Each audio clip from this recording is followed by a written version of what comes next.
Supreme court ఆదేశాలతో అమెరికాలో Indian embassy కార్యాలయాన్ని సంప్రదించారు. ఫోన్ ట్యాపింగ్ కేసులో ఉన్న ప్రభాకర్ రావు రద్దయిన తన పాస్పోర్ట్ను పునరుద్ధరించాలని కోరారు. ట్రావెల్ ఎమర్జెన్సీ పర్మిట్ ఇవ్వాలంటూ రిక్వెస్ట్ పెట్టుకున్నారు. సుప్రీంకోర్టు ఆదేశాలతో ట్రావెల్ ఎమర్జెన్సీ పర్మిట్ను జారీ చేసిన ఎంబసీ 5వ తేదీలోగా ప్రభాకర్ రావు హైదరాబాద్కు చేరుకుంటారు. ఫోన్ ట్యాపింగ్ కేసులో కీలక నిందితుడిగా ఉన్న ప్రభాకర్ రావు గత కొంతకాలంగా అమెరికాలో తలదాచుకుంటున్నారు. ఎట్టకేలకు ఆయన వస్తూ ఉండడంతో ఈ కేసులో అసలు విషయాలు బయటకొస్తాయి.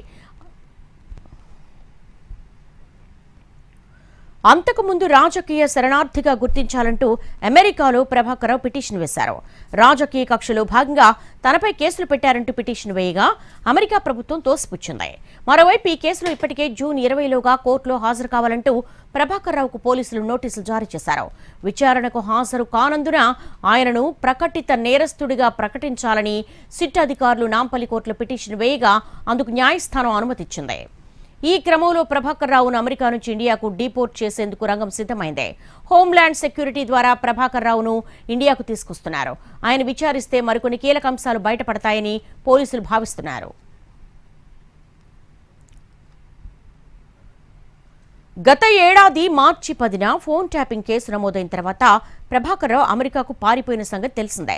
Lookout circular, non bailable warrant, passport రద్దు, వీసా గడువు కూడా ముగియడంతో పాటు ప్రభాకర్ రావుపై రెడ్ కార్నర్ నోటీస్ కూడా జారీ అయింది.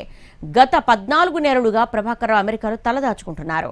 క్యాన్సర్ చికిత్స కోసం అమెరికాకు వచ్చినట్లుగా నాంపల్లి కోర్టు సహా హైకోర్టులో అఫిడవిట్ దాఖలు చేశాడు.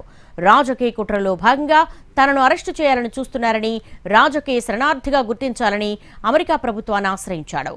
మరోవైపు సుప్రీంకోర్టులో ప్రభాకర్ రావు అప్పీల్ చేసుకున్నారు. ముందస్తు బెయిల్పై విచారణ జరిపిన సుప్రీంకోర్టు ప్రభాకర్ రావును అరెస్టు చేయకుండా విచారించాలని సిట్ను ఆదేశించింది.